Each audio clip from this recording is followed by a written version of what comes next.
Good morning, everybody. How's everybody doing? It is, of course, September 28th. It's a Wednesday. And we've got another loaded day on the economic calendar. It's just a wild, wild week. So, what's going on out there in economic world? Certainly 10 o'clock, pending home sales. Let me get the pointer out. Where are we? Here we go. All right, so Wednesday, 10 o'clock, that's this morning. About an hour into the market, we're going to get pending home sales. We're going to get FOMC Bullards at 10:10 and Powell speaking at 10:15. So a pretty stacked morning. Right around 10 o'clock after we post the morning internals in the Discord, we'll probably say something like, hey, just FYI, we've got some Fed people coming on the mic and do expect some volatility. All right? So Wednesday, that is today. September 28th, that is today. 10 o'clock, give or take, we should be experiencing a little bit of market volatility on home sales as well as some Fed presidents speaking. On Thursday, that's tomorrow, September 29th, that's tomorrow, 8:30 in the morning, so right as we're firing up the stream, maybe we'll start a little bit early to see if there's a market reaction, but final GDP quarter over quarter, the revisions will come in, and that will be finalized, and it will determine are we or are we not in a recession. Unemployment claims are happening at the same time. 9:30, we're going to get Bullard. 1 o'clock, we're going to get Mester. Friday, PCE, core PCE here at 8:30. Big deal. This is how the Fed measures inflation, right? So they care a lot about this reading, and we'll continue to see what happens with it. But after that, some comments from Brainerd, and then consumer sentiment at 10. So that's what we've got into the remainder of the week. So just as a quick recap, there's a lot going on, right? There are a lot of different announcements, speakers, numbers, everything. There's a lot to be paying attention to this week, and we're doing our best here to point out where the volatility may be. So again, on today's session, it may be at around 10 o'clock.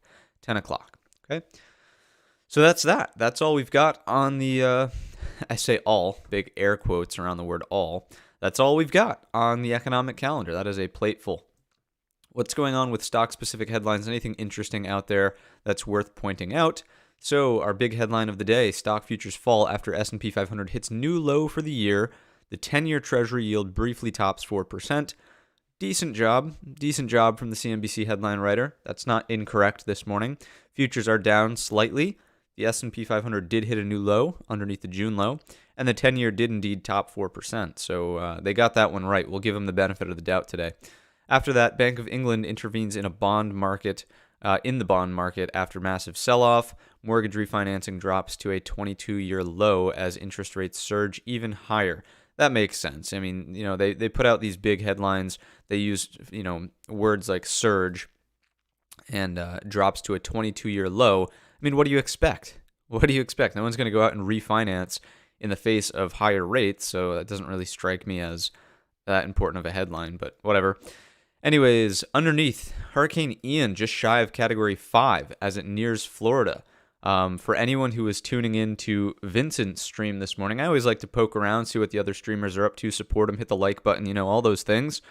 Just like I tell you guys to do, I go and do that in other people's streams.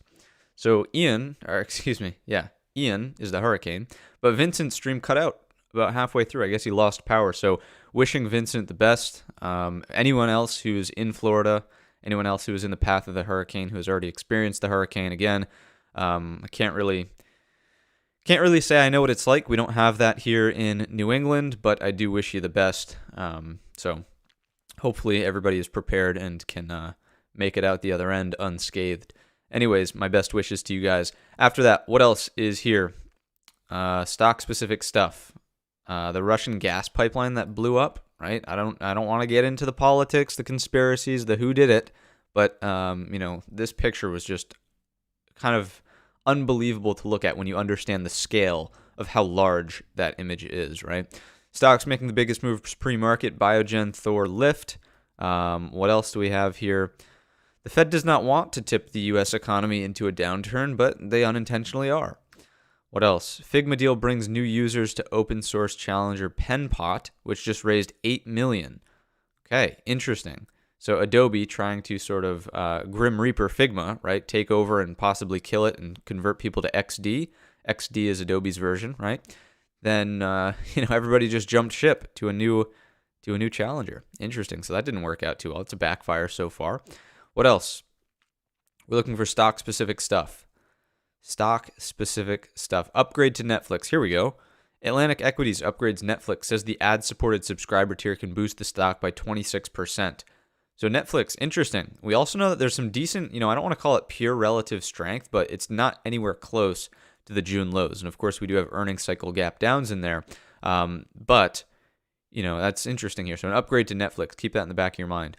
What else? These are the most heavily shorted stocks on Wall Street. Not important. Not important. Stock-specific stuff. Anything? No. Lego sales jumped by 17% in the first half of 2022, boosted by Star Wars and Harry Potter sets. That's cool. Too bad Lego's a private company. Lego is a private company, I believe, or at least last time I checked, it was a private company held by, I think I don't know if the founders are from the Switzerland, if they're Swiss.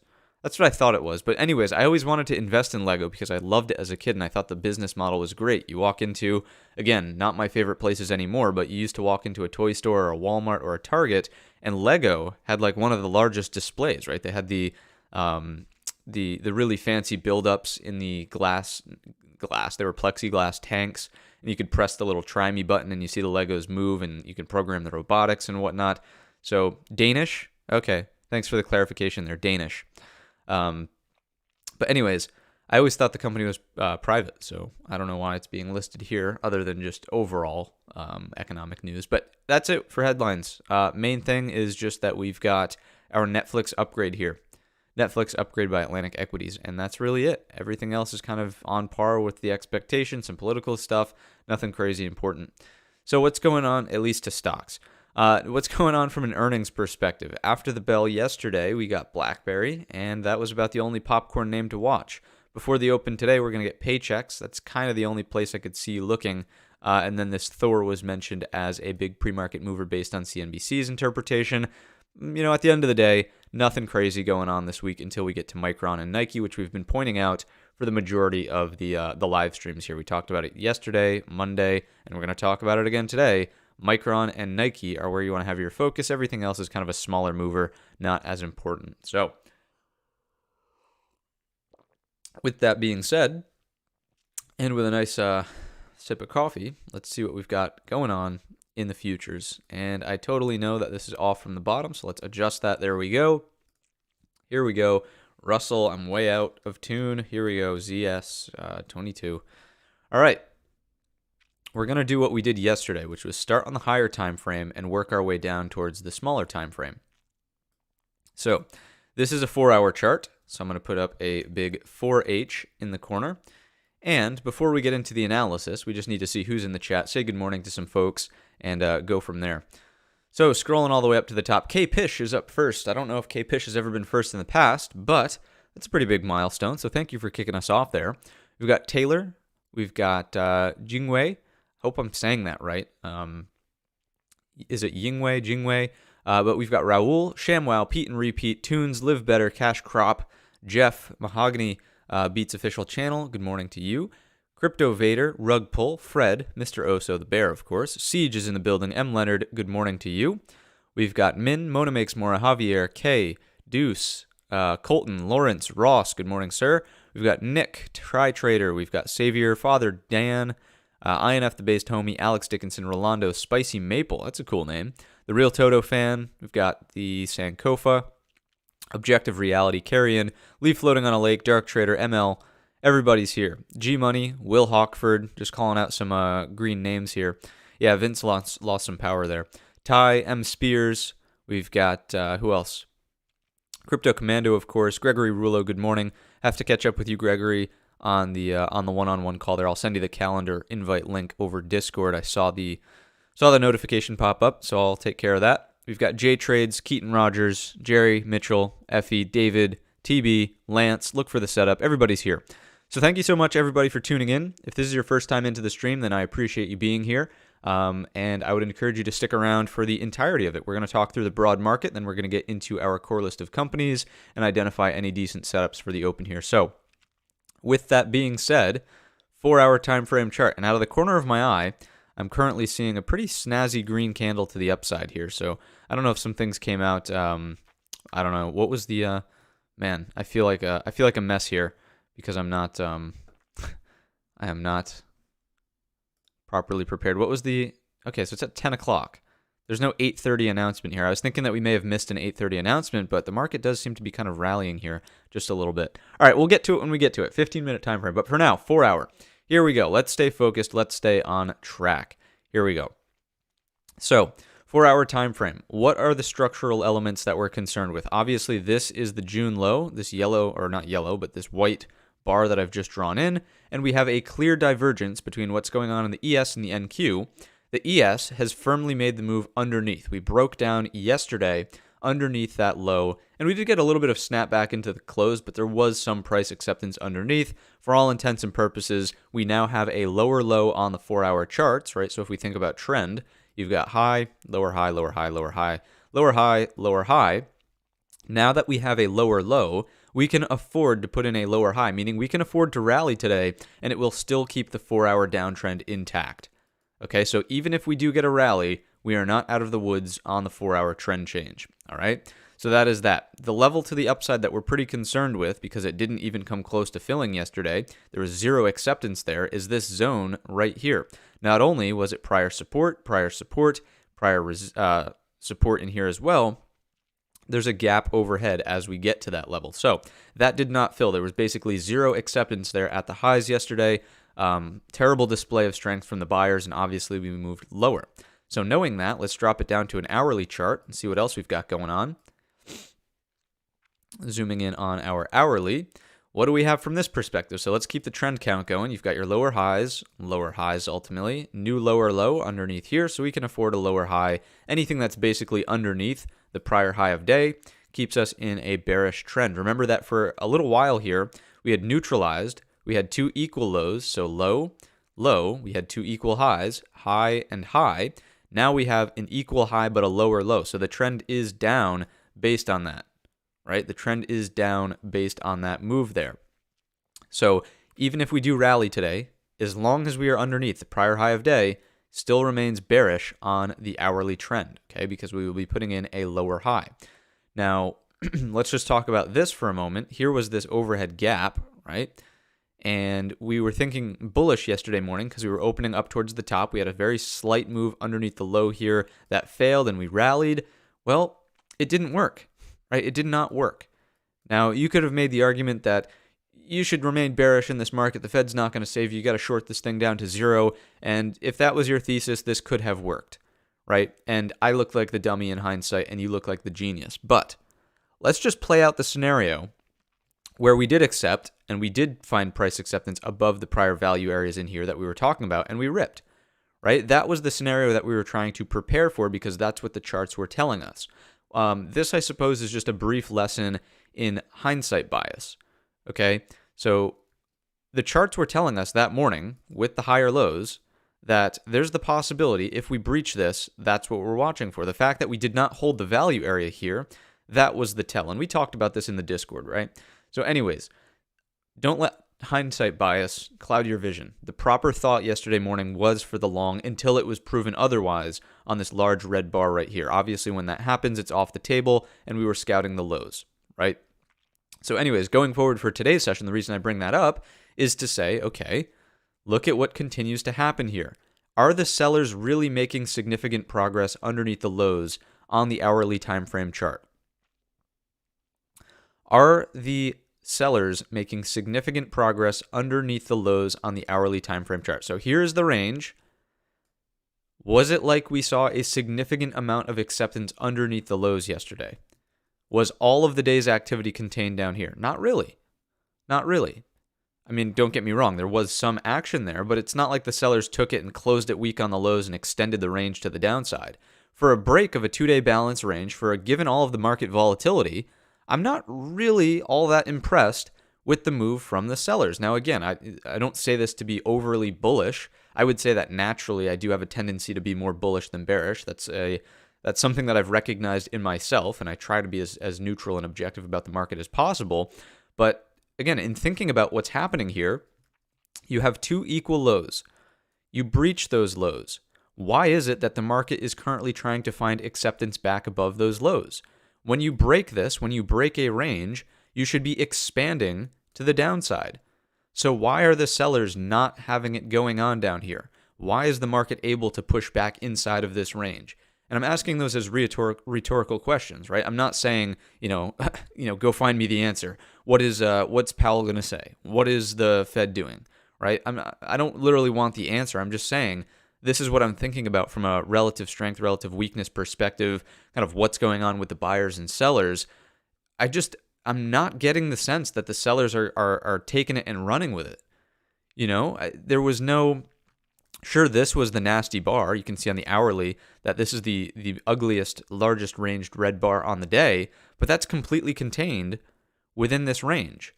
When we break underneath the low, there is zero expansion of range, right? If we just think about candle analysis here, let me zoom in on this thing just a little bit so it's easier to see here. If we think about the range, on this candle right here, why was there a lower wick? On the very next bar, why did we hardly undercut the low and then close back inside of the hourly candle range? Why did we snap back inside on that green bar? So I'm not seeing the evidence that the sellers are going to absolutely run away with this thing. Now, could that change on this morning's session? Yeah, it's definitely possible.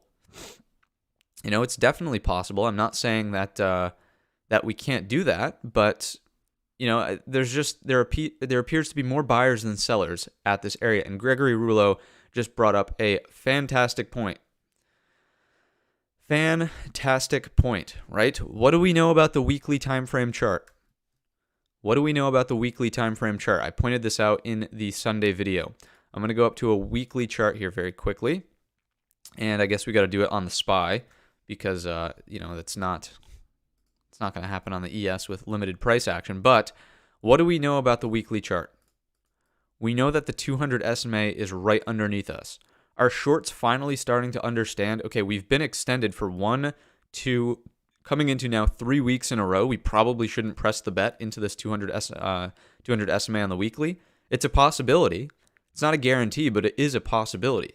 So it's just another data point to have in the back of your mind as we're sort of getting into these areas in the market, and you're seeing the market respond in this sort of very, very tiptoe-ish manner down at the lows. So anyways, back to the hourly time frame chart. Just to sum this up, we'll give you some takeaways from the hourly. We'll go to the 15, of course, ask our 3 questions, and we'll keep going with the stream. So, seeing that we are back above this level, I would want you to have this level on your chart, to be quite frank with you. And, I'd want you to be aware of where those 2 equal lows are. So I'm drawing them in as a bit of a range here. I suppose we can make this a bit brighter for the sake of the stream. Let's try that. That's probably too bright. I'll adjust, but you get the gist, right? As long as we're above this zone, and we'll leave it as 3660 up towards 3661. So just use 3660 to be honest with you. If we're above 3660, sellers don't have it going on. If we fall back underneath 3660, okay, there's the possibility that they can run away with it this time. And we're just, we've got the lower low, we're setting the lower high. Now we can see some trend continuation. But if we're above 3660, I would not be overly aggressive to the downside. There's just no reason to be. You've got all of these trapped shorts. They're not feeling good about it. You've got all of these trapped shorts in the pre-market. They're not feeling good about it. You've got anyone who is positioning early in here thinking, all right, the market's going to hell in a handbasket. They don't get follow through here. They're starting to get nervous depending on where they positioned. Again, I don't want to be overly bullish. I have fully recognized that I do have more of a bullish bias than a bearish bias, but I think that's correct, right? If you look at, just as another exercise here, oops, this isn't going to work on the ES, but if we go to the SPY, if we look at the SPY on a weekly chart over the course of 10 years, what's the better bias to have, long or short? Definitely long, okay? So I fully recognize I do have a slightly long-sided bias. That's just how I operate, but I think it's the correct bias, especially as a SPY trader, an ES trader, right? Anyways, not trying to justify too much, just bringing up points I think are valid and might help other people learn about themselves, learn about the market, regardless. Here we go. 15-minute time frame chart. I probably am justifying, and now I'm trying to justify my justifying. But that's how it goes, and as long as I'm self-aware of that, I would say that's a successful recognition. All right, here we go. 15-minute time frame chart. here are the three questions. Number one, where are we opening in relationship to the prior day's range? Here's the high, here's the low. Obviously, we are opening back inside of that. We were flirting with a little bit of a gap down, but now we're back inside. So that is a neutral indication. That is a balanced indication. And I would add on top of that, we've got value area high, value area low. We're opening inside of value, which is another balanced indication as well. Question number two, where are we opening in relationship to the overnight range? Overnight range. Oof. I'm going to have to keep adjusting this thing, man. They're really pushing it right now. I don't know what the news is or kind of what's going on out there, but we're making a new overnight high, right? So question one, neutral, inside range, inside value area. Question two, overnight range. We're opening smack on the highs. That, of course, is more bullish than bearish. So what does that tell us? Well, we should ask question three first. Let's not get ahead of ourselves. Question three, where are we in relationship to the settlement price? And this will tell us about the inventory position of the overnight session. How much time was spent above, how much time was spent below?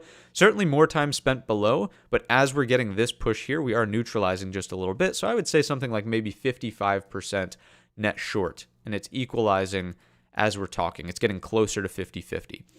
All right, so 55% net short. What are the three questions? What does this mean? Why do we bother asking them? What's the point of this? How do you make an actionable decision based on these three questions? Well, good thing you asked. Thanks for asking. Let me tell you. All right, here we go. So question number one, opening inside of range, inside of value area, tells us that the market's in balance. We are not expecting a knee-jerk reaction. Therefore, we should probably be more patient on the open as opposed to expect a big trade to hit, big momentum, big movement, easy, direction to sort of figure out. It's not the case. We're in balance, so hang on. A little bit of patience. The market's content here for a little bit of a two-sided trade, all right? Question number two, what's going on with the overnight range, right? We are towards the overnight high. So if you did want to fade this, I suppose you've got tight risk with your overnight high here. You can look for a short against that. Maybe you just want to retarget that 36.60 we just discussed. It's a possibility. Again, I think that you're playing with fire, knowing that we're in the balance area inside of value as well. But because we're closer to the overnight high, there is a possible trade because your tighter risk reward is against that overnight high, right? Then question number three, last but not least, is just telling us again, neutral.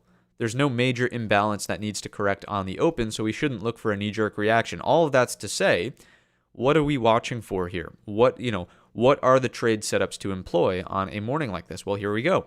Whenever I draw in one of these ugly squiggly things, you guys know the deal. That represents balance. It could happen here. It could happen up here. It could happen down here. I don't know what's going to happen on the market open, but I would be watching out for a period of balance to start to tell us where the market is content. So let's just go with this one right here. If this is the period of balance, could be the first 5 minutes, could be the first 15 minutes, could be the first hour. I have no idea. When we get a balance area and we've established highs and lows, if we take out the top, obviously you've got a long trade there. If we take out the bottom, obviously you've got a short trade there, depending on the setup. There are two other setups, right? A look above and fail that takes out the bottom end over here is even more bearish because you've got trapped longs. The same is true but opposite on the downside. Fake to the downside, break at the top of the range, even more bullish because you've got trapped shorts. Those are the four fairly obvious trades whenever you get a balanced range, and it requires patience to get involved with, okay? So if you're not comfortable taking the break here, then you just look for the higher low in the case of the breakout or the lower high in the case of the breakdown. Now pair that with some of our levels and you're starting to cook with fire, right? If we're above that 36.60, we put in the opening range here, we break the upside, the higher low pullback is above the overnight high. Okay, now we've got something going on here. We can target the value area high, we can retarget the prior high of day. We have a technically look below and fail on the 2-day balance range from last Friday and this Monday. There's a setup, right? So if we tie that all together, let me show it to you on this kind of time frame here. So the 2-day range is basically represented by this. We have a look below, we're opening inside, so that is a failure, and we can target the top of the range if we see the opening range break higher low, and we're off to the races. That's a possibility. It's not a guarantee, it's just one scenario to be thinking about. What's another scenario? Okay, if we put in the opening range, we break the lows, we fall underneath 36.60, we put in the lower high somewhere underneath. All right, target the prior low of day, value area low, and after that, look for the overnight low. See if we can finally get the sellers to step in aggressively and not take their foot off the gas as we breach that level, right? So that's another possibility here if you're more bearish. So I don't know which way the market's going to go on the open. No one really does, but we can look at these as clues, okay? So those are the setups I'll be watching for. If we do get some sort of immediate rally, again, don't feel like you've missed it. That's a very difficult trade to pull off, especially when we're opening in balance like this. I would, again, just watch for where is your higher low. Can we do something like this? If it's to the downside, we get a big move lower, lower high, and then do something like this. All right, you've got to be patient for this or for this. Okay, don't feel like you've missed a move on the open just because the market starts running hard in one particular direction. So those are the ES scenarios that I've got for you this morning. Thanks for sitting with me through it. Thanks for sitting through the psychology of kind of what's been going on here and where I'm coming from. I'll always try to be as transparent as possible about my biases again and recognizing those things. And that's pretty useful in the market, or at least I think so. Anyways, if you are bullish, we're going to take our poll, right? If you are bullish on today's session, you think we're going to get an opening range, break to the upside, do something like this, head up towards that prior high of day. Critical component of a response number 1 today is over the value area high. That is a response number 1. You are bullish. If you are a little bit more neutral, thinking that we're going to opening range, break down underneath the level, above the level, whatever, sideways, inside the value area, another day of balance, drop me a number 2 in the chat. If you are a bear, thinking it's lower high underneath the level, that's 3660 for anyone just tuning in, and then head down towards the prior low of day, continue on lower after that, drop us a number 3 in the chat. Drop us number 3 if you are looking for the bearish outcome. And if you have no idea what's going to happen here this morning, that's okay. Drop us a number 4, but you do want to start to build some sort of I always struggle with how to word this.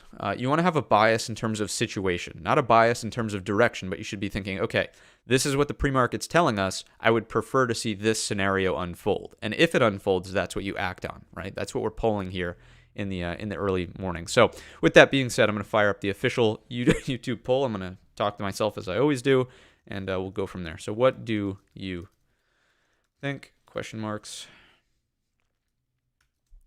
Good. 1 is bullish. 2 is neutral. 3 is bearish. And 4 is no idea. All right, official poll is out there in the world. I'm going to let that simmer for just a second, and I'm going to scroll up and see what else we've got in the chat. Any questions, comments, concerns, pressing issues, going all the way up to the top. Good morning, everybody. Bruce DeBoss, good morning. Who else do we have here? Inza, good morning. What else? Joel Clark, thanks for the 5. Thank you so much. I'll put that one in the coffee fund for now just because it was unspecified. Guys, remember, we've got a coffee fund and we've got a relocation fund that we're trying to build here. I had been talking about possibly moving to Florida, just somewhere a little bit warmer. And seeing the hurricane thing, it's just like, maybe I'd want to move to a place where that's not as likely as a possibility. I know every part of the country has its own weather issues, but so be it. Anyways, Joel, thank you for the 5. Questions, comments, concerns. Jay with the gold cash. It's not cold. Well, it's cold outside here, but Jay's cash bag is gold. Maybe it's cold, but it's definitely gold. Try Trader, good morning. What else do we have here? Jay Trades. What else? Joel also joining as a supporter. Thanks for that. Appreciate you joining the crew here. M Spears, Gustavo. Thank you for joining as a supporter as well. Shout out to Gustavo. We've got Mike's Boat. Good morning to you, sir. And with that, we've got a bunch of responses coming into the chat. So here we go. Apologies before I do this. It's this autumn weather, man. It's making the nose. I've got the post-nasal drip going a little bit. I don't want to get too gross about it, but I know you guys can hear me kind of cough and whatever on the stream, so I'm doing my best, all right? 1 second. Sip of coffee first. All right. So, as I was saying, kicking us off is Carrion with a number 1. Berno the Bear. The Bear, can you believe this, is dropping a number 1 in the chat. We've got a lot of 1s coming in, a couple of 2s, but I would say mostly 1s.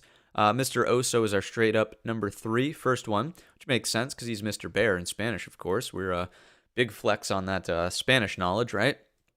We've got Steve L with the number 3 as well. Dustin, Stevie J, a couple of different 3s and 4s. G Money with the 4 because of Powell. Yeah, guys, don't forget that at 10 o'clock, 10:15, 10:30, we will be getting Powell and I thought Brainerd, was it? Brainerd, Mestard, one of those guys or gals. So we will have some volatility around 10 o'clock. Anyways, continuing through, I would say that a majority of the chat is actually, it was very interesting. Early on, a lot of ones, but now as I keep scrolling down, definitely more twos and threes are popping up here. The official YouTube poll is reading as 44% are voting for number one. So about 44% of our chat based on that response is bullish, actually. And considering everything we've just discussed, I would have to agree I'm kind of more in the 2 and 1 camp until proven otherwise. You know, if the sellers want to come out hard and heavy and just smash this thing into oblivion, then so be it. We'll step aside. But given all the clues that we currently have, with the sellers not really materializing underneath that 3660, with the pre-market popping back above that level, I don't know. I'm not feeling a straight up number 3 on today's session. If it happens, so be it. But my situational bias on the morning is probably looking for a 1 or a 2. All right, so that's where I'm at. And again, volatility at 10 o'clock. Yeah, come up to Canada, famous for the warm weather. That's from Hawk to Freaky. I'm going to pass on that one. I do think that there are beautiful parts of Canada. Obviously, you've got lots of big country up there. But I'm looking to escape the cold, not join it. You learn to live with the hurricanes from David. Yeah, I'm sure. You're in Miami and you guys are all right. Yeah, there are parts of Florida that I'm sure are doing just fine this morning. So anyways, that is that. Yeah, northern Arizona, southern Utah, Idaho, decent spots. I've got my eyes on maybe Scottsdale out in Arizona, right? Got to visit these places. Do I want to feel cold? Come to Europe. That's funny. All right. Sharon J, thank you for joining as a supporter as well. Really appreciate the support of the channel. That, all the supporter funds go into the mic upgrade, go into the computer upgrade, the studio upgrade, all those things. So I do appreciate that. All right. Yeah, bonds are down, dollars are up. Thanks, Greg, for the update on that. He's keeping a keen eye on it. And that is that. All right, so here we go. That's the ES. That's my, those are my thoughts. That's kind of what I'm thinking about, and that is that. Let's take a quick tour through the NQ, and we'll point out the obvious divergence that is happening between the two, going on up to our 4-hour time frame. What's going on here? You can see if we zoom in on this guy a bit, we have not approached the June lows. The ES has gone through, had a little acceptance below, and now is back above. The NQ is still above, never made it there in the first place. So what does this mean? What is the takeaway? Why do we point this out? Well, it means that things are not synced up in the market. And whenever things aren't synced up, there's an opportunity for arbitrage, right? Taking advantage of the slight differences, slight nuances between two things. So the NQ, as we know, is basically the representation of the XLK, which is the heaviest weighted component of the S&P 500.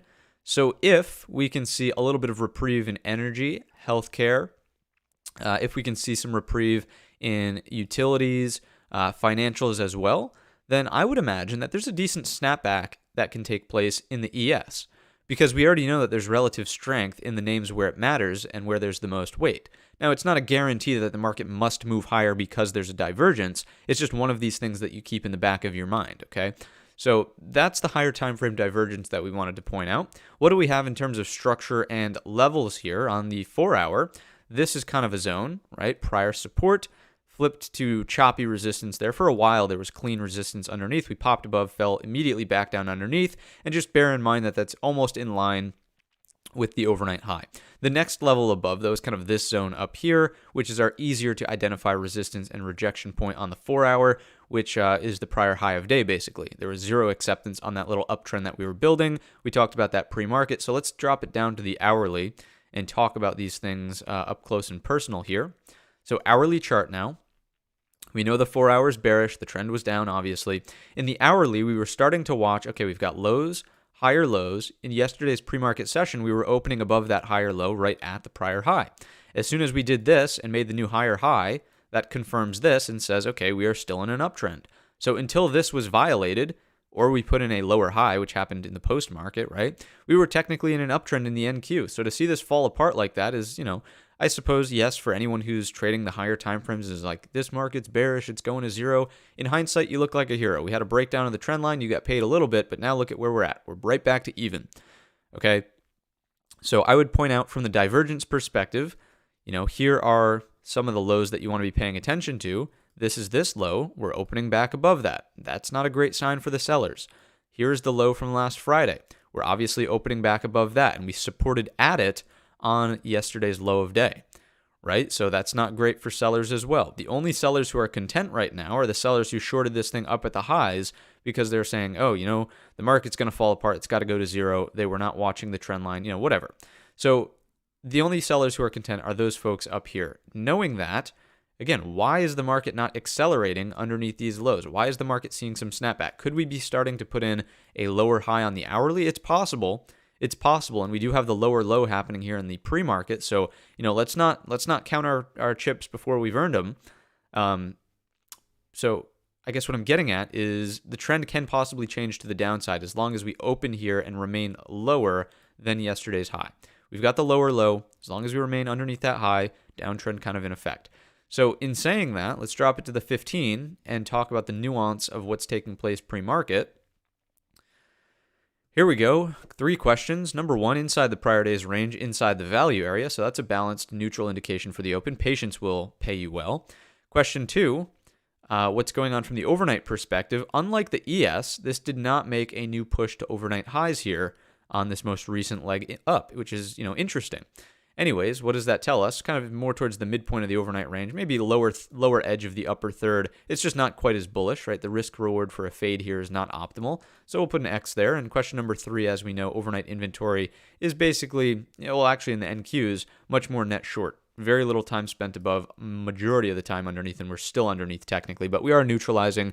Big down leg. If we were to just consolidate and have it opened down here, that's a different story. That's much more bearish, but with this leg higher, we're certainly neutralizing the inventory, right? So overall, question 3, I would say is, again, maybe at best, we're talking 65% net short. Overall, nothing to really cause a knee-jerk reaction here in the NQs. So patience is required. A couple of levels I would want you to pay attention to are the overnight high, just because that's almost aligned with this little pause before the breakdown yesterday, and also that 4-hour structure that we had just discussed, moments ago, literally moments ago. So if we put in a bull flag or consolidation underneath, you're looking for that to break and higher low to form above that. This is also a pretty critical pivot area, the value area high, because that's where our consolidation was valid for the bulls on the prior day's session. Remember that there was a little bit of a spike here. Looked like this. When we broke down and lost that, that was kind of where, okay, the tone obviously shifted, right? That's where the tone shifted. So value area high, overnight high are my 2 critical upside levels that I would want you to be aware of, because we're opening in the value area. We've got those 2 as checkpoints before anything happens significantly up at the prior high of day. If we move to the downside, it's obviously all about the prior low of day, because if that's breached, we now continue and confirm the new hourly downtrend, okay? New hourly downtrend. All right, so that is the NQ in a nutshell. I would be very patient on the open here. I don't think that there's a knee-jerk reaction to be had inside of this value area. I think you are more likely to get chopped up. We are in between trend changes right now on the hourly. It just doesn't seem wise to get aggressive here in the NQ at this midpoint. So patience will pay. Just to give you some higher, again, maybe the hourly is better for this. For anyone who's looking for the higher time frame structures to trade against, you've got to kind of clear this zone right here. You've got to clear that overnight high, value area high. If that can happen, fine. Bullish trades are back on the table, kind of neutral in here, and only getting aggressive to the downside underneath these lows. And hopefully it's very obvious why, right? Those are 2 equal lows here, and very little acceptance in the pre-market underneath that. No regular trading hours acceptance. So neutral, bearish, obviously. And then if we do this, a little bit more bullish. If we can clear, once again, this zone right here. Why was that the zone? Mechanical level. We had a little fake pop above on Monday, Tuesday, little consolidation, big breakdown underneath. So that's the zone. All right, that is the NQ. Those are the higher time frame levels. That's the structure I would be watching. 15-minute chart would tell us patience on the open anyways. RTY, all the letters are next to each other on the keyboard. Here we go, 4-hour time frame. Russell 2000 in the small caps. What's taking place over here? So higher time frame structures, again, a little bit of divergence. We are just barely at the lows, so different from the NQ, also different from the ES. ES has been underneath. NQ never made it there, something like this, and this is kind of right in the middle. Anyways, the structure overhead has not changed from yesterday's analysis, which is this light gray shaded bar right here, and it's also the overnight high value area high. So let's zoom in on that on the hourly, actually. Of course, 4-hour downtrend is intact. That goes without saying. Hourly chart, taking a quicker peek here, you'll notice rejection points, overnight highs, quick pop and failure above, rejection in the pre-market, failed to hold above, big breakdown ensued as we broke back down underneath this kind of level, right? So that is still the zone. That has not changed. You basically need to crack the overnight high. You need to crack the value area high for the Russell to start to signal any kind of bullish indications here. Neutral, bearish, right? Same exact thing as what we just discussed in the NQ. The levels to the downside, you're looking at 1650 roughly. 1650 is your downside gatekeeper. If we crack that, look out below. If we can make the move above this value area high zone, let's just call it from 1682 up to 1685 roughly. A little bit of a 3-point range here in the Russell. If we can crack that, boom, long trades are back on the table. Anything that's just chopping around in here, scalps only. Very, very difficult to very difficult to trade. So that's the Russell. Use it as a risk on, risk off indicator. If it's bullish, it's bullish. Look for longs across the entire broad market. If it's not bullish and it's falling apart, probably be skeptical of longs, even if other charts are setting up bullishly. All right. So that's what we've got. That's what I've got for you in the broad market. All right. Let's just bring this back to the ES Z22, and don't tune out yet. If anyone is new to the stream here, we're only about a third of the way through. We're going to take a quick blast through the sectors. Then we're going to look at the core list of companies up here and give you any trade ideas that we spot. We've got 9:06 on the clock. We're doing fine on time. Any quick adjustments we need to make to the ES? Not quite. Not quite. Overnight high is still intact. We are still pushing above our level here at 3660. For anyone just tuning in, for anyone who didn't catch the ES analysis, if you want to keep it very simple and you don't want to rewind and watch the analysis of it, if we're above this, light gray shaded bar at 3660, bullish. If we're underneath it, bearish. It's as simple as that, right? Why is that the case? Because sellers have failed to materialize underneath the two equal lows 2 times in a row, right? They don't have it going on. So that's why we're leaning bullish as long as we're above 3660. But just do be mindful, we can set a lower high. If we fail somewhere in here and then take it back out, lower high, yes, and then the hourly trend is a little bit cleaner. Right now we're in between trend changes. We've got these equal highs, so a fairly neutral trend, equal lows. This set a new lower low, right? So now we either need to confirm this or we need to pop back into trend and continue to go neutral here, all right? So that's the ES, that's the number, 3660 for anyone just tuning in. All right, let's take a quick tour through our sectors, see if there are any obvious things we should be paying attention to here this morning. Energy opening at the highs, fine. It's in the midpoint of its overall range in here, no problem. Does not strike me as a concern. XLV, what's going on over here? We did continue to drift lower as kind of expected with that inside bar. Nothing really impressive has happened here thus far in terms of the snapback rally to 125, and as we know, that is bearish for the S&P 500. So this chart makes sense. We are opening towards the highs. If we can take out the highs here, I do imagine we get a little bit of a squeeze. Notice how the price action, look at the price action here in the XLV. Anyone who is trying to short healthcare at the lows of any of these given days is feeling pain, right? Because we're opening up here basically.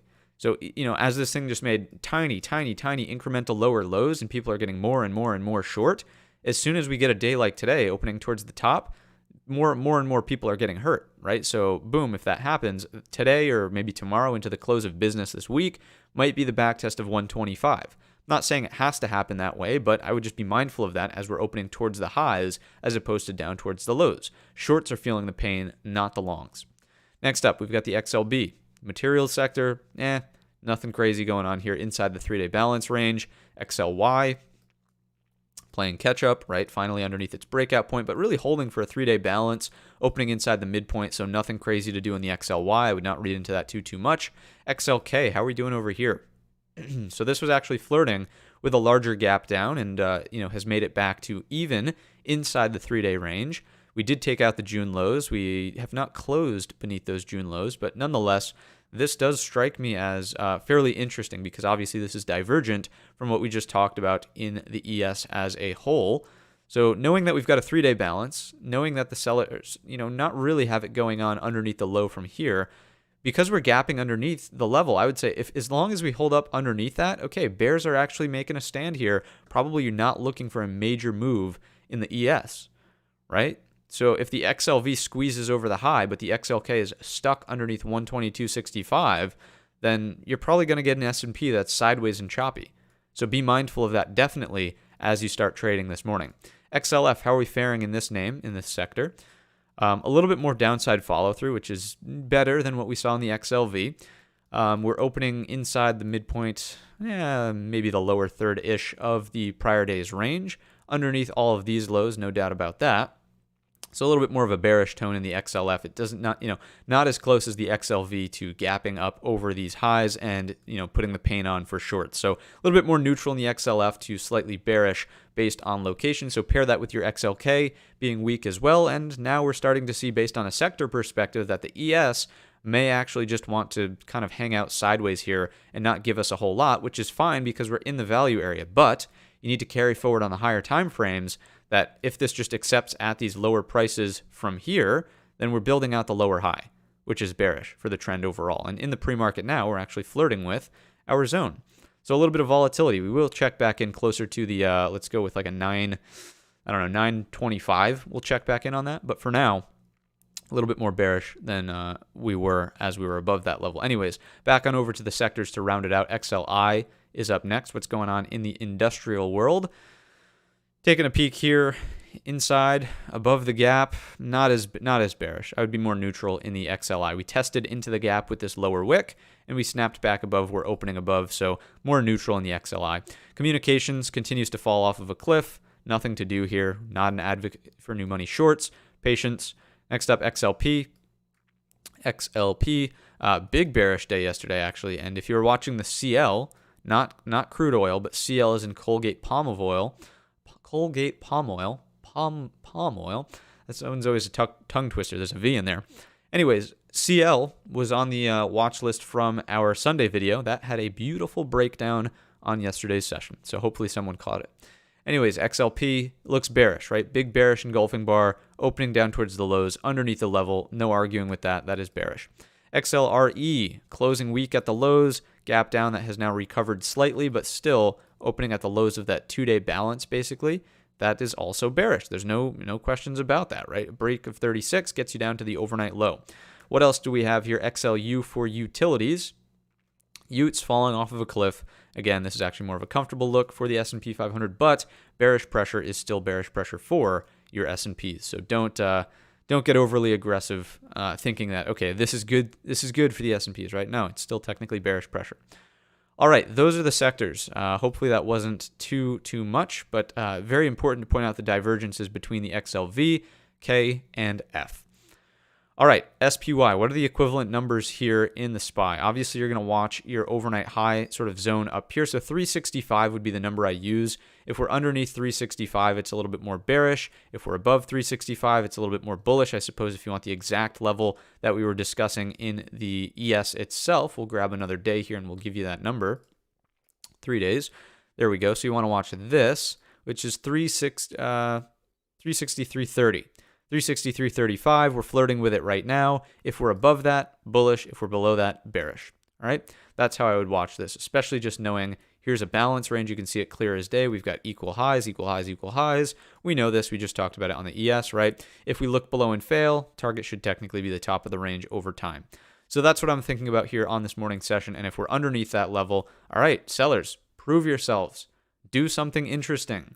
Take this thing away, because if you're just going to keep chopping it around down here, it's building the case for a failure from the sellers, and then eventually we get a nasty snapback to the upside. All of the shorts who piled in down here thinking it was going to break down, they're wrong, and we do something that hooks higher.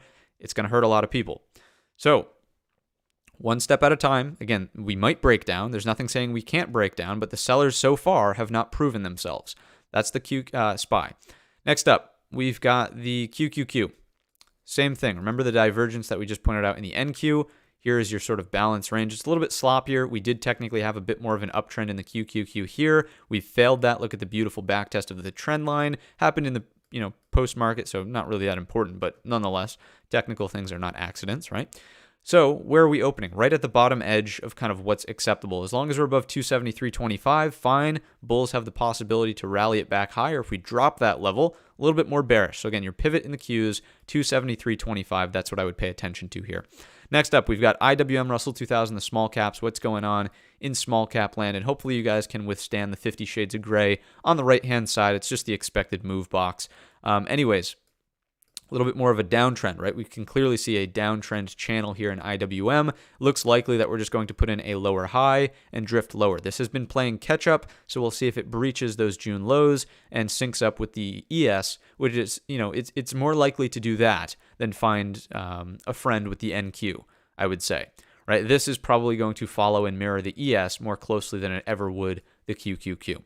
All right, so that's the downside in terms of levels to watch out for. It's not as obvious here in the IWM, and I would quite literally use these trend lines to determine whether or not we are putting in the lower high. So roughly on the open, anything that's underneath 166.50 keeps the bears happy, keeps the bears in control, and we're just looking for this channel to continue to channel to the downside. All right, so that is what we've got in the broad market. Now it's time for, I'm sure, what everybody wants to hear about, the core list of companies. What's going on out there from a core list perspective? Apple getting absolutely decimated this morning. This usually is the strongest name on the board, and boom, right to the downside, right? So big hit inside of Apple. We know that tech was gapping down here this morning, and I'm sure it's going to be a similar story for many of the things that we're about to look at. But nonetheless, in Apple, how are we going to trade this gap down? Well, we're going to trade it like we trade any gap down. All right, so what does that mean? Gap rules will be in play. So if we open here, fail to take out the overnight low, and trade up through the opening print, we are looking to close the gap, shut the gap up towards 150. Now, does this risk reward make sense, putting a stop loss underneath the overnight low? Absolutely not. Absolutely not. You cannot risk one to make one. So there's your reward. Here is your risk if you use the overnight low. You cannot risk one to make one. That does not work out over the long haul. So knowing that, what you need to see is early on in the morning, a quick failure to move lower. That way you can put your risk reward something that looks like this. Reward, risk, 2-to-1 or better, right? 2-to-1 or better on Apple. If you can get a better setup, then, by all means, please do so. If you can get a 3-to-1, 5-to-1, whatever, that's what I would think about in Apple. Remember, guys, that the gap rules framework will apply no matter what. You cannot pick and choose when you want to apply the gap rules framework. You can take clues from the market on whether or not this will work out successfully, but when there's a gap, you apply the gap rules framework. There's no picking and choosing, right? If you start picking and choosing, all of a sudden you're not sticking to a system. All of a sudden you're subject to say, oh, this one worked out, I should go in heavier next time. This one didn't work out, I should go lighter next time. You see it work out even when you went lighter. You get caught in this downward spiral. Oh, I'm going to size big next time. Then that one doesn't work out, right? So don't get caught up in that mindset. Do things and do them consistently. So gap down, gap rules framework is in effect. That's what I would watch out for. But just keep in mind that we can't see a move all the way to the overnight low if we're trying to pick this off as a long to move back higher. Okay? That is Apple. That is your upside. I would also be mindful that you could run into some trouble at 148.75. Why is that? Because it's the daily double bottom right here, which we are gapping underneath. So a couple of ways to trade this. Number one would just be the gap framework. If we take out the open after a very shallow pullback that holds 147, fine. It's on the table to close up towards 150. If you're scared of this 148.75 level, then okay, you wait for some sort of break. Can we put in a pattern underneath, break it, and now you're trading with risk here, entry here, and target up there. So your risk reward still has to make sense in Apple, but those are the numbers I would use, and that's how I would think about it here. If you're like, dude, this thing's gapping down, the market's falling apart, it's got to go lower, that's fine. You do not have to trade this to the upside. No one is forcing you to trade this Apple to the upside here. So, you don't have to trade it, but do be mindful that because of the position of the overnight traders, this wouldn't be unreasonable to me, even though the market does seem poised to move lower, right? So, Apple, even if you don't want to long it, be mindful that inventory correction could do something like this to close the gap to 150. If we just go sideways here and there's no knee-jerk reaction to correct this inventory, fine. Breakdown of 147 after a sideways opening range, by all means, we might have a gap and go on our hands, and you can look for the overnight low or some other structure, right? So that's definitely on the table, but the first thought always on a gap is, can it fade based on the overnight inventory being skewed to the short side? So that was kind of an in-depth talk about Apple and kind of, applying the gap rules, being consistent, so on and so forth. All right, let's take a look at Netflix. And we'll continue on from here. So Netflix had that upgrade, remember that, from what we talked about in stock-specific headlines. It's also holding up, right? So if you just think about Netflix on a relative basis, the June lows are way down here, and we're hanging out way up here. This chart, believe it or not, looks much more like Tesla than it does the broad market. So Netflix does have some relative strength from that perspective, right? So knowing that, all right, we're bouncing off of a little area of support here around this 220. We're at the bottom end of the range. Well, we're opening currently in the midpoint of the range. It probably means that there's not a whole lot to do in here, but you might want to start to see if we can rotate back up towards 234. Can we get some sort of bullish setup in here that, completely keeps these shorts feeling pain, anyone who shorted down here, specifically? And if we can go green over red, then guess what? There might be a little snapback to that 234. So it doesn't strike me as an obvious trade based on the daily structure because we're opening in the midpoint of this range. So don't get me wrong, this is not an easy trade to pull off. But if we can get some more acceptance above what I would say is this zone right here, 229, if we get more Netflix acceptance above 229, I would say the odds probably favor the look for the top of the range here at 234. Okay, so you're going to have to watch for an intraday setup, nothing obvious on the daily. But that's what you could watch to the upside in Netflix. To the downside, again, the only shorts here are underneath 220, underneath 215 for the rotation into 204, and that does not seem to be on the table given where we're currently opening. So that's your upside in Netflix. Tesla, again, look at this. Very similar to what we just discussed. There's kind of the range. Obviously, we're further underneath it in Tesla, but you get the idea, right? Excuse me. Compared to the broad market, a little bit of relative strength. The one thing I was concerned about yesterday with Tesla was this 50 SMA, and good thing we were concerned about it, kept us out of trouble. There was a decent looking flag up here at the highs, but that thing was just right there, and we talked about it in the Discord. We said, hey, Tesla looks good here still, but bear in mind that 50 SMA is going to produce a powerful reaction. Boom, it actually did, right? So let me I hate being all talk, no show. Also, these freaking Discord spammers, man, unbelievable.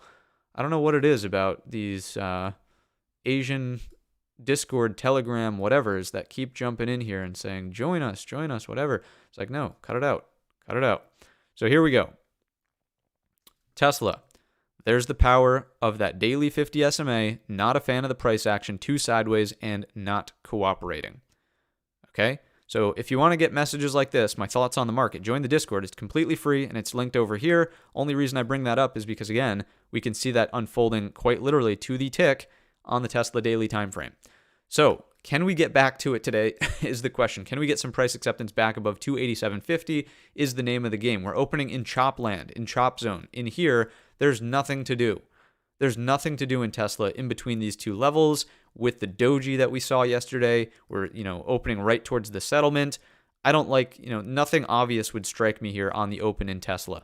It would seem as though patience is the play. This might be in play over time. Or if we're going to break down, I don't know, maybe something around this zone in here, a failure to hold 279.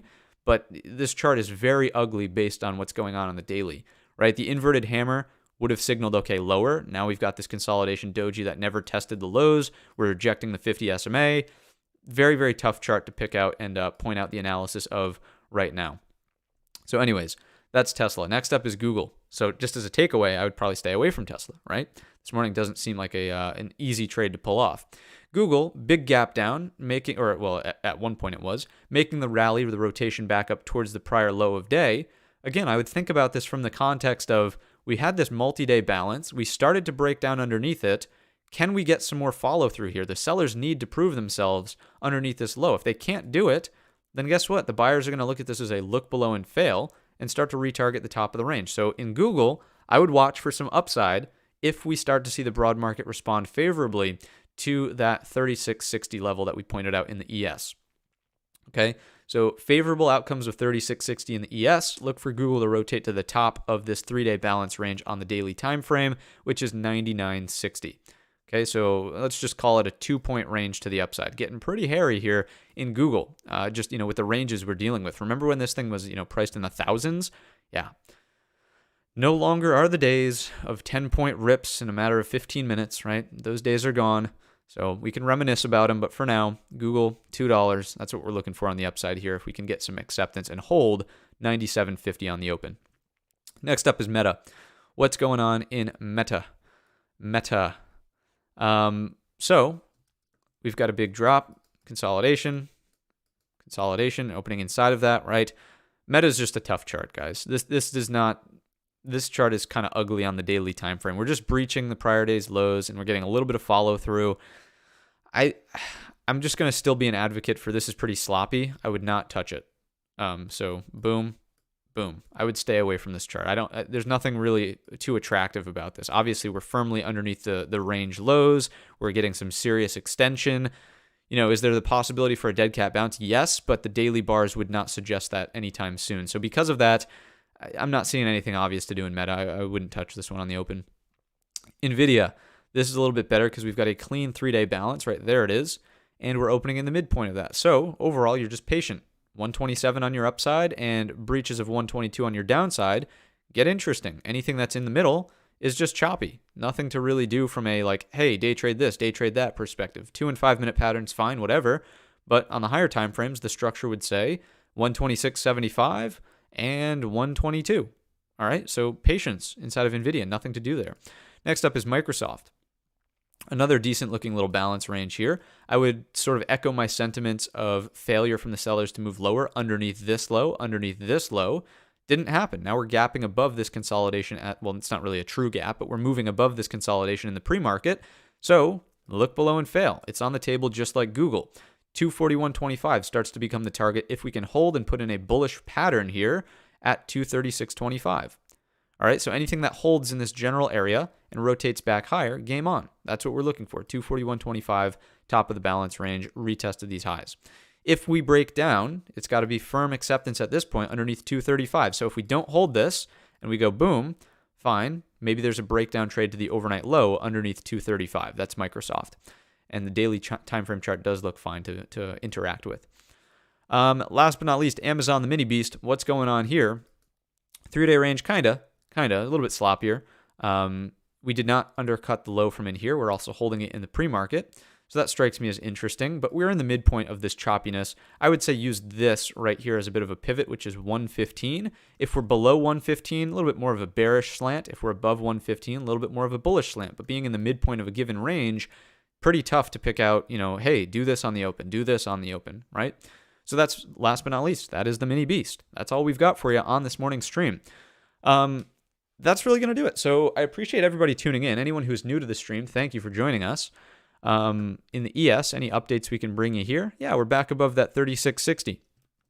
Back above 3660. So I still am a believer that we should be patient on the open. The longer that we can hold above 3660, the more that these shorts start to reconsider and say, okay, LIFO, right? Last in, first out. Last in, first out. That's the kind of situation we're looking for as long as we maintain and hold above 3660. So I'm going to leave it off at that on the stream. We've got about 2 minutes until the bell. Oh, we've got a spam bot in the chat here this time. In the chat. Let's go ahead and mute this person or block them, ban them, whatever. All right, so hopefully that is taking care of that. Very annoying. Very annoying. I'm going to scroll up, see if we've got any pressing comments, questions, concerns. Let's see. Wow, lots of messages here this morning. All right. Weak bounce on the SPY. Yeah, it's possible that it's just a weak bounce, but a bounce nonetheless, right? We're still looking for some kind of just boom, and then we'll reevaluate if it's going to be a equal high or lower high from there. That's from Snoopy. What else? What else? Apple breaks 150 today on news that no one wants the iPhone 14. That was from Andrew. And obviously, yes, we are underneath 150, right? So we saw that in Apple. What else do we have? Mr. Oso's in Phoenix. It's just hot for 3 months out of the year, and then we get 8 to 9 months of good weather. That sounds certainly very enticing. Might have to take a trip out there and just see what's going on. We don't have a lot. Well, the Discord is the closest thing we have to a live trading room. We don't stream it. We don't voice chat it. I just sort of send some messages that say, hey, this is what I'm watching, as we just saw with that Tesla example, right? So you can join that. It's linked down below. What's up? What else is up here? What else? Continuing along. What's a good way to view the higher time frame 200 SMA on a 5-minute chart? I believe there's a study somewhere in Thinkorswim that allows you to plot the daily 200 SMA. And I guess we'll just do the first 5 minutes. We'll do the first 5 minutes, guys, together because we're just opening in balance here. I believe there's a study. I don't know exactly what study it is. Maybe we can find it together here. Moving average. DMA or daily SMA. Maybe it's daily SMA, I think. If we add the selected and we go with Yeah, so it's looking at the daily period, and let's go with like the 50. We'll keep it that bright blue, and obviously this is a daily time frame chart, but if we drop it to a 15-minute time frame chart, and where did it go? Where did it go? I have no idea. Oh, hey, there's the bell. It's because obviously we're not going to see the 50 on a 15-minute chart, right? It's way up here. That's the 50 SMA. So yeah, there we go. That hopefully answers the question. It is daily SMA.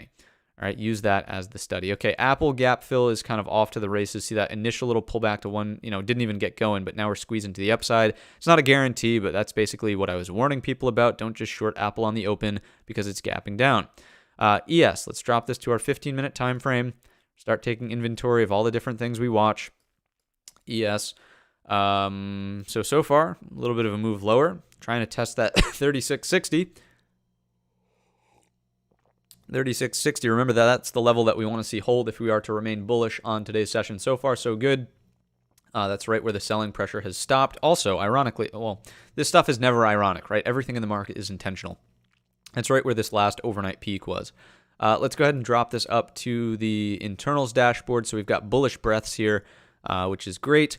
We've got a bullish advanced decline line open, and in the ticks, we're also opening at 1,000, which is a pretty decent indication on longs as well.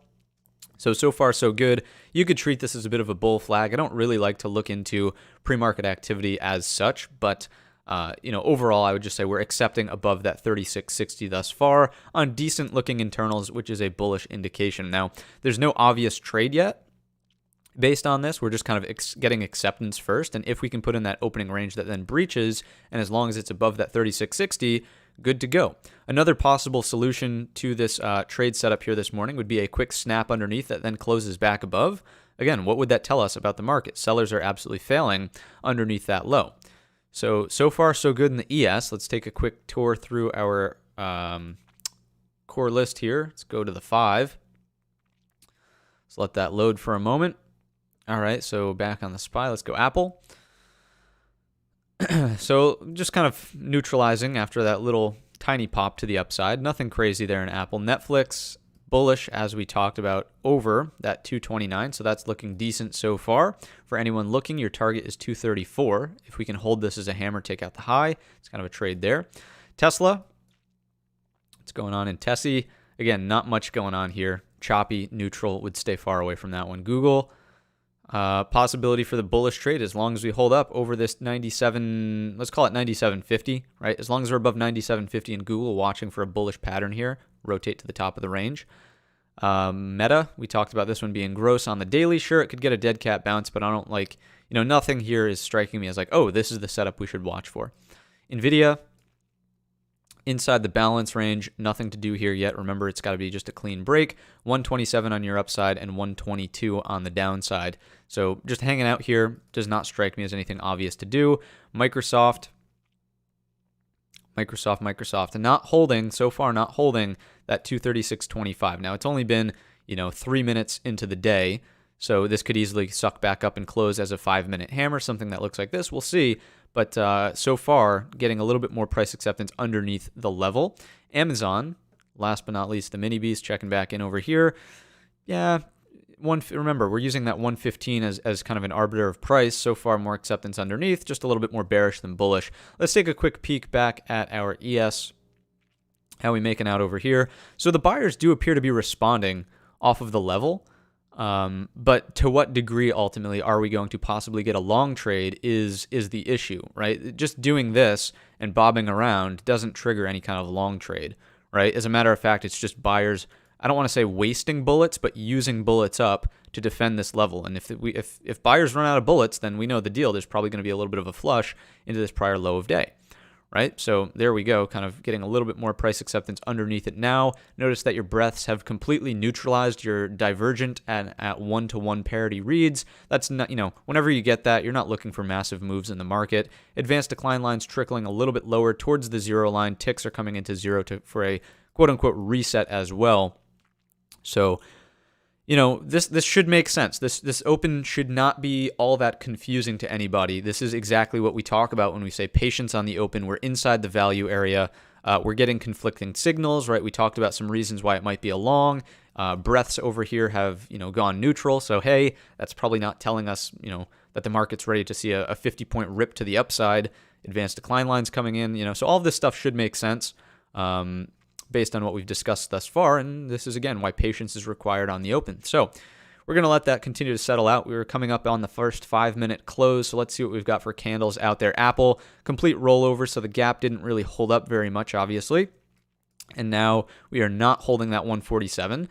This candle is a little bit tough to get a trade off of. So now what you want to watch in Apple specifically is, yes, we are failing to get back above this level. That does strike me as bearish. We have failed to hold 147. So what you're watching for in Apple is a 1, 2, 3 setup on the 5-minute. So a little consolidation doji here. You could watch this on a 2 if you want to be an aggressive trader, but a little doji inside bar here in the lower third of Apple's range. Then you're looking for a breakdown and continuation. Netflix, doji, nothing to do with that chart. Netflix, I would say similar to Apple, but look at your daily time frame chart, a little bit tougher to pull off, right? Apple is a much cleaner chart to the downside. Google, so far so good. Hammer candle showing some love over that 97.47. So right now we're watching for any setups that produce buy signals as a pullback sort of deal. So pullbacks to VWAP. Look at this nice action here. So Google would be a top watch for longs on pullbacks to enter and participate on the long side. You want to watch for things that hold VWAP. This, again, quick draw McGraw might have gotten it on the open, but, for me, always waiting for that confirmation. Meta, again, chart's kind of sloppy. I wouldn't look to this one. I'd look for Google before Meta. NVIDIA, gobbling up or trying to gobble up that 5-minute inverted hammer there. Kind of sloppy, tough to trade. Microsoft, I would say that this is getting more bearish acceptance underneath the 236.25, and I would treat this more similarly to Apple with consolidation in the lower third. Maybe it sets up a 1, 2, 3 play, then you breach the prior low of day as well. So I'd keep Microsoft on short watch like Apple.